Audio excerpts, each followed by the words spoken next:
جب انہوں نے توبہ کی، اس کا پورا ذکر ہے، کشف المحجوب میں ہے۔ ان کو یہی حکم ملا کہ تم نے جتنے لوگوں سے غلط طور پر پیسے، مال وغیرہ وصول کیے ہیں، سب کو واپس کرو۔ یعنی سلوک میں قدم رکھنے سے پہلے ان کو یہ حکم ملا کہ سب واپس کرو، اور وہ ڈھونڈ ڈھونڈ کر لوگوں کو واپس دیتے تھے۔ ایک آدمی جو یہودی تھا، بڑی مشکل سے اور بہت عرصے کے بعد ملا، اس کے پاس جا کر انہوں نے واپس کیا۔ یہ سارا قصہ اس وجہ سے تھا کہ اگر وہ اپنے عبادات اور ریاضت میں ابتدا کرتے اور یہ تلافی نہ کرتے، دل کے اوپر اتنا غبار اور تاریکی رہتی جو اس میں رکاوٹ بن جاتی۔ اس وجہ سے یہ معاملہ صاف کرنے کی ضرورت ہوئی۔ اس کے معنی یہ ہیں کہ پہلے تو معاملات جو ہیں وہ درست ہونے چاہیے۔ معاملات کا اثر دل کے اوپر بڑا ہوتا ہے، تاریکی ہوتی ہے پورے معاملات کی، اور قربانی بلکہ ایثار کر کے صحیح معاملات ہوتے ہیں۔ پھر ایک نورانیت پیدا ہو جاتی ہے جو بہت بڑی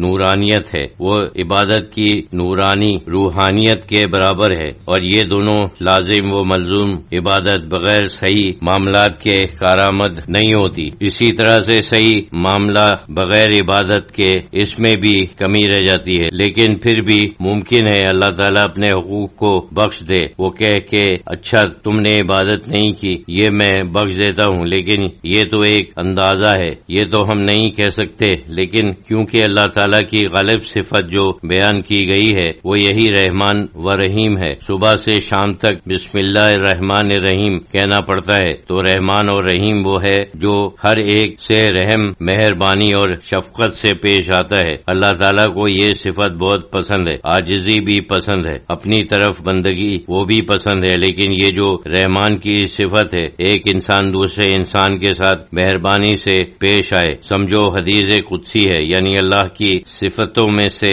صفتوں کو اختیار کرو، اس میں اس کی طرف متوجہ کیا گیا ہے، تو یہ چیز اللہ تعالیٰ کو بہت پسند ہے۔ حضور صلی اللہ علیہ وسلم کو بھی رؤوف الرحیم بتایا ہے، یعنی مومنوں کے ساتھ لطف و مہربانی کے ساتھ پیش آتے تھے۔ اللہ تعالیٰ کا نام بھی رؤوف الرحیم ہے۔ یہ سب برکات حاصل کرنے کے لیے بھی دنیاوی حرص اور تکبر کو دل سے نکال دینا چاہیے، ہر وقت دنیا میں مشغول نہیں ہونا چاہیے۔ اور بھی بری صفتیں ہیں، جیسے حسد ہے، جیسے کوئی کسی معاملے میں ہم سے بڑھ جائے تو ہم خوش ہوں، یا کم از کم اس پر صبر کر لیں، یعنی اگر ہم کو نہیں ملا صابر رہیں، بجائے اس کے کہ لوگ انتقام لینا چاہتے ہیں کہ ہم سے کیوں بڑھا، اس کے ساتھ کینہ رکھتے ہیں اور پھر اس کو نقصان پہنچانے کی کوشش کرتے ہیں۔ حسد بہت ہی سخت جرم اور سخت نقصان دہ چیز ہے، اپنے لیے بھی اور دوسروں کے لیے بھی۔ جس کو نظر بد کہتے ہیں وہ حسدی کی نظر ہے۔ حسد میں ایک تکبر ہے کہ مجھ سے کیوں آگے بڑھا، یہ ایک قسم کی خودی ہے، خود پسندی اور کینہ بھی ہے کہ ہم اس سے ضرور بدلہ لیں گے کہ ہم سے کیوں آگے بڑھا۔ دوسرے اس میں حرص بھی ہے کہ جو کچھ ہمارے پاس ہے ہم نے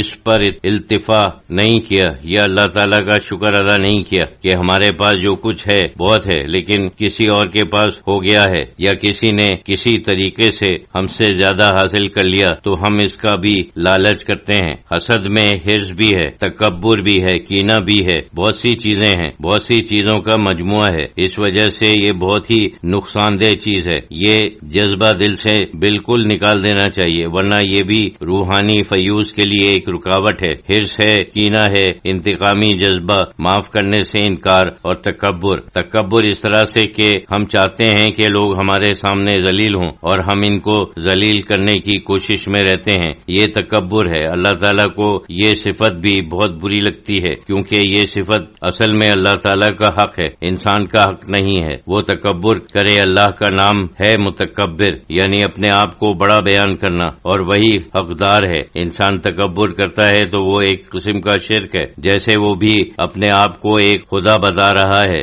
یہ صفتیں بھی دل سے نکالنا بھی بہت ضروری ہیں۔ یہ سب نفس ہے، نفس میں ایک تو تکبر ہے کیونکہ وہ شیطان کا چیلا ہے اور شیطان متکبر ہے، اور دوسرے بہت حریص ہے، نفس ہر چیز کا حریص ہے، اس کی مخالفت عاجزی اور قناعت سے کرنا چاہیے، بس اسی سے دل صاف ہوتا ہے۔ اور جس وقت آئینہ دل صاف ہوتا ہے تو وہ انوار جو اللہ کی طرف سے رسول اللہ صلی اللہ علیہ وسلم اور بزرگوں کے ذریعے پہنچتے ہیں وہ سورج کی طرح چمکتے ہیں۔ سورج کو آئینے میں دیکھو، سورج ہی معلوم ہوتا ہے، اتنا ہی تیز معلوم ہوتا ہے، اور وہی جلانے کی طاقت بھی ہے۔ یہ جو کرامات اولیاء کے تاثیر اولیاء ہیں وہ اصل میں یہی ہے کہ انوار اللہ کی طرف سے ہیں، لیکن ان کے دل آئینہ کی طرح ہے۔ جیسے سورج اگر آئینے میں ہو اور تم آئینہ کسی چیز کی طرف ڈال دو تو وہ چیز جلے گی، اسی طریقے سے کہ جیسے سورج سے جلتی ہے